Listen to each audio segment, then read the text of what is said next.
संग्राम था, अंग्रेज मुक्त भारत,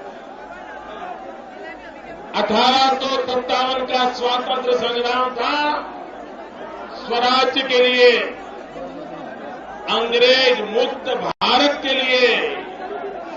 और तब संदेशवाहक था कमल और रोटी।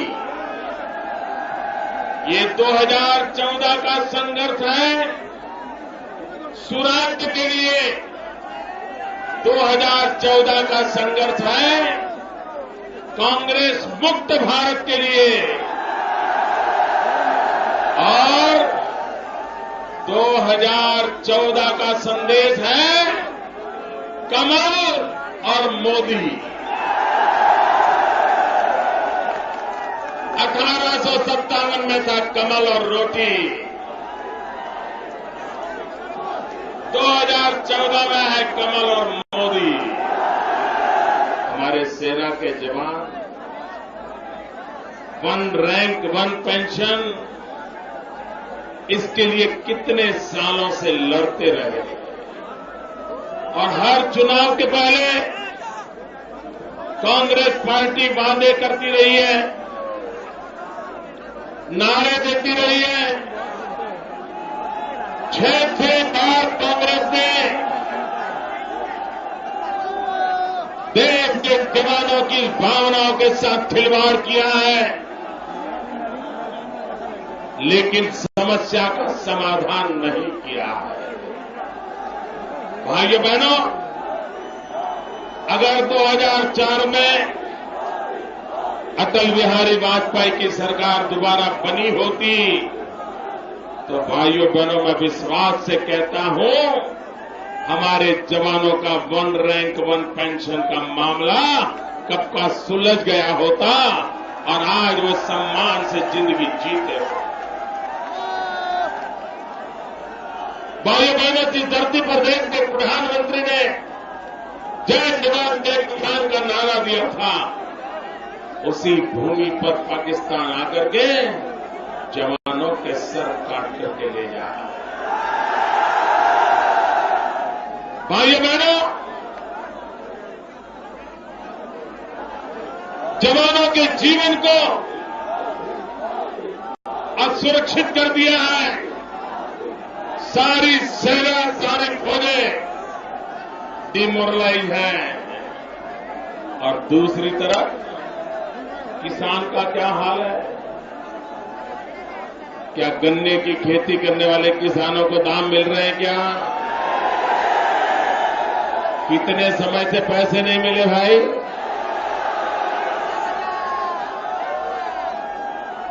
ये चीनी कौन चबा गया? ये गन्ने कौन लूट गया? ये किसानों को बर्बाद कौन कर गया? ये किसानों को बेहाल किसने किया? ये किसानों को कर्जदार किसने बनाया? ये किसान के बच्चे भूखे मरने लगे किसके कारण? जो किसान देश का पेट भरता था, वो किसान का पेट नहीं भर रहा, कौन जिम्मेवार? भाइयों बहनों, क्या ऐसी सरकार को एक नीति लिखने का अधिकार है क्या? भाइयों बहनों, चौधरी चरण सिंह जी कांग्रेस की रीति नीति से तंग आकर के किसानों के खिलाफ कांग्रेस के रवैयों के कारण ये किसान नेता मैदान में आए थे और कांग्रेस के नाको दम कर दिया था। किसान की भलाई के लिए किया था। और सिर्फ में भाइयों बहनों, सत्ता सुख के लिए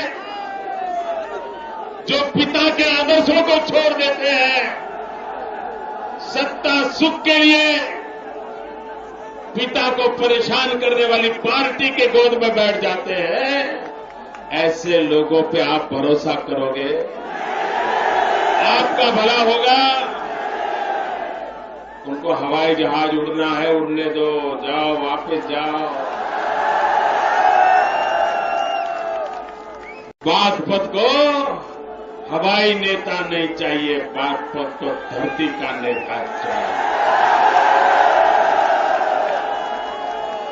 बागपत को किसान के साथ कंधे से कंधा मिला करके चलने वाला नेता चाहिए। भाइयों बहनों, अगर बागपत को जमीनी नेता मिला होता तो ये रास्ते इतने खराब न होते। दिल्ली के पड़ोस में है बागपत, लेकिन भाइयों बहनों, विदेश का कोई भी मेहमान गांव देखने जाएगा, ऐसे रास्ते देख करके वो कैसे भरोसा करेगा कि हिंदुस्तान 21वीं सदी में नेतृत्व करने वाला है। ये हवाई नेता है, उनको आपके रास्ते की परवाह नहीं। सत्ता सुख के रास्ते पर डूबे हुए नेता किसान का भला नहीं कर सकते। भाइयों बहनों, ये दिल्ली सरकार के रहते उनके कारनामे के कारण भाइयों बहनों आज देश के किसानों को आत्महत्या करने की नौबत आई है।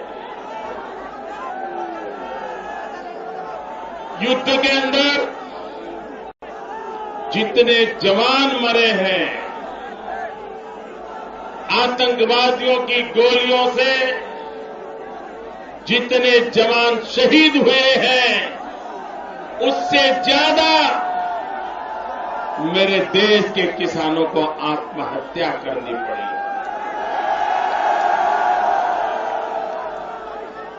क्या ये है तुम्हारा जय किसान? और इसलिए भाइयों बहनों, आज तो दिल्ली में बैठी हुई सरकार का एक ही मंत्र है, लाल बहादुर शास्त्री का मंत्र था, जय जवान जय किसान। इस सरकार का मंत्र है, मर जवान मर किसान।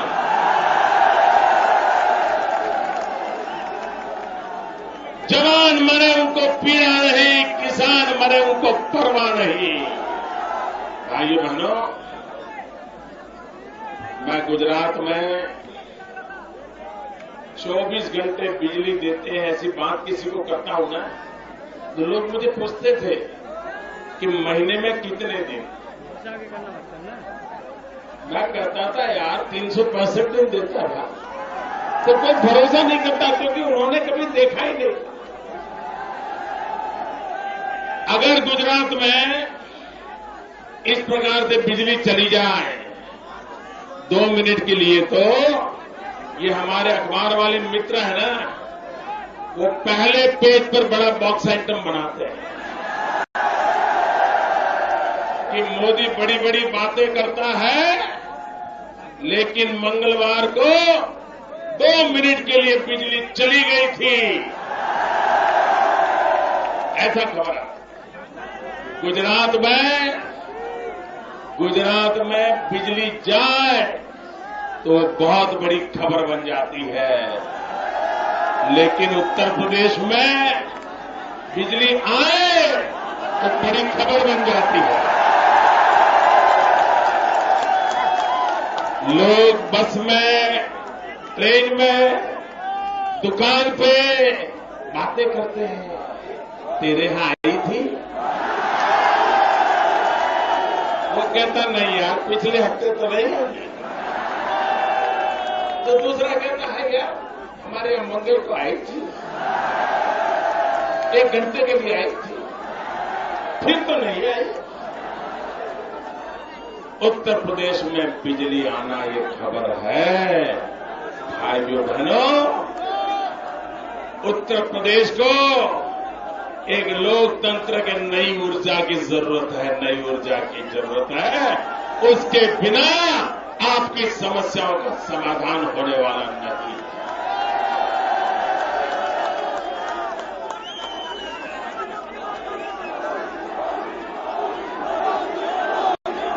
ये परिवार वाली पार्टियां, ये परिवार वाली पार्टियां बिकती है, बिखरती है, बदलती है, लेकिन स्थितियां कभी बदलती नहीं। और इसलिए भाइयों बहनों, ये वंशवाद की राजनीति से मुक्ति लो, ये परिवारवाद की राजनीति से मुक्ति लो, और तभी तो जाकर के मेरे उत्तर प्रदेश का भला होगा भाइयों। स यानी सपा, ब यानी बसपा, का यानी कांग्रेस और उनके सारे चट्टे पट्टे साथी साथ।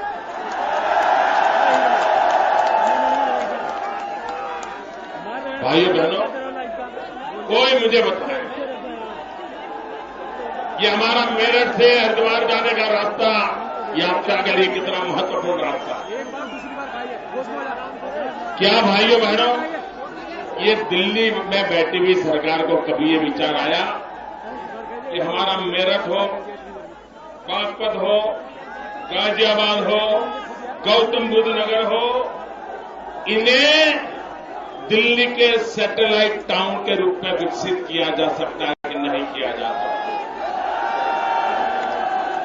अगर न्यूयॉर्क, न्यू जर्सी विकसित हो सकता है, ये गौतम बुद्ध नगर, ये बागपत, ये मेरठ, ये गाजियाबाद, ये सैटेलाइट टाउन के रूप में इतने बढ़िया विकसित हो सकते हैं कि लोग दिल्ली के बजाय यहां आकर के रहना पसंद करें, ऐसा शहर बनाया। सिर्फ उन्हें एक्सप्रेस ट्रेन की कनेक्टिविटी देने की जरूरत है, बस फास्ट ट्रेन की कनेक्टिविटी दे दो, ये दिल्ली पर बोझ भी कम हो जाएगा और यहां का इलाका एक नई दिल्ली के रूप में विकसित हो जाएगा भाई। लेकिन भाइयों बहनों, इनके पास सत्ता हथियाना, वोट बैंक की राजनीति करना, जाति जाति को लड़वाना, संप्रदायों के बीच झगड़े करवाना, यही इनके कारनामे है। मां बेटियां सुरक्षित न हो भाइयों, ऐसी कैसी जिंदगी है हमारी।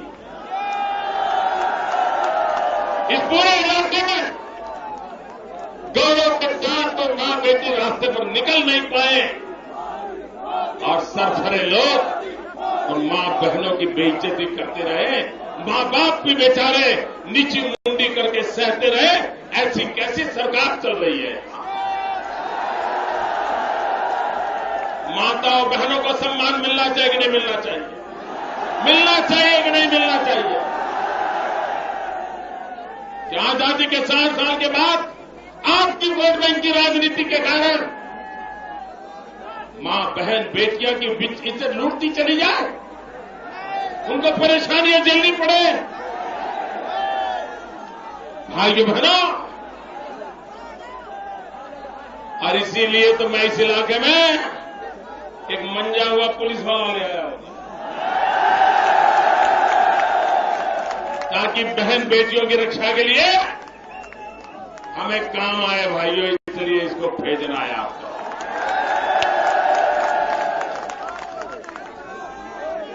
भाइयों बहनों, आप मुझे बताइए, ये दिल्ली में जो बैठे हैं और जो लखनऊ में बैठे हैं और जो पहले लखनऊ में बैठे थे इनके पहले, इन पर आपका रत्ती भर भी भरोसा है? पूरी ताकत से बोलो, कांग्रेस पर भरोसा है? ये हवाई नेता पर भरोसा है? जो पहले यहां सत्ता में थे लखनऊ में, उन पर भरोसा है? जो आज बाप बेटा चाचा चाची यार दोस्त चला रहे, उन पर भरोसा है? ये फैमिली अफेयर से बाहर आना है कि नहीं आना है? भाइयों बहनों, जिन पे भरोसा नहीं है उनके भरोसे देश नहीं दिया जा सकता। इसलिए मैं आज आपके पास आया हूं। मैं बागपत से प्रार्थना करने आया हूं कि दिल्ली में सरकार तो बनानी है, दिल्ली में सरकार बनने वाली है, लेकिन एक कमल बागपत का भी चाहिए।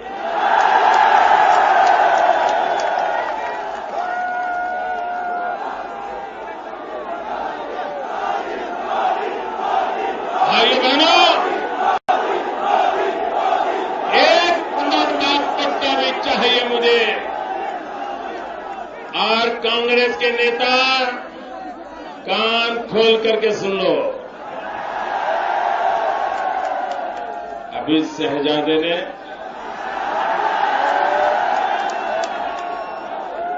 पत्रकारों के एक सवाल के जवाब में कहा, मोदी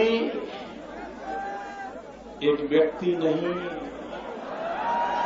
एक आइडियोलॉजी है। मुझे इस बात का गर्व है कि मैं एक आइडियोलॉजी से पैदा हुआ। हाँ, हमारी आइडियोलॉजी है, हमारी आइडियोलॉजी है, धर्म से बड़ा देश होता है। हमारी आइडियोलॉजी परिवार से बड़ा समाज होता है। हमारी आइडियोलॉजी भारत माता हमारे लिए सब कुछ है। ये हमारी आइडियोलॉजी है, ये हमारी आइडियोलॉजी है। जिएंगे तो भी देश के लिए, मरेंगे तो भी देश के लिए।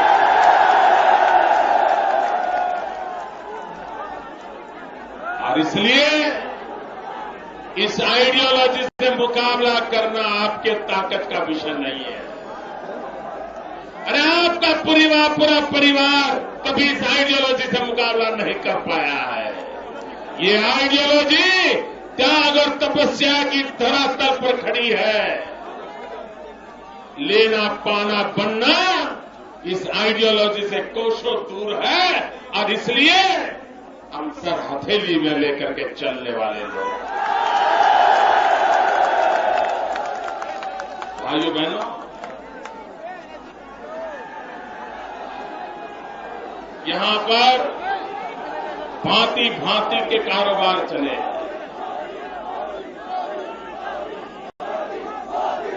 हम आपके पास सतपाल जी को लेकर आए हैं। मेरा आपसे अनुरोध है, सत का कमल खिले।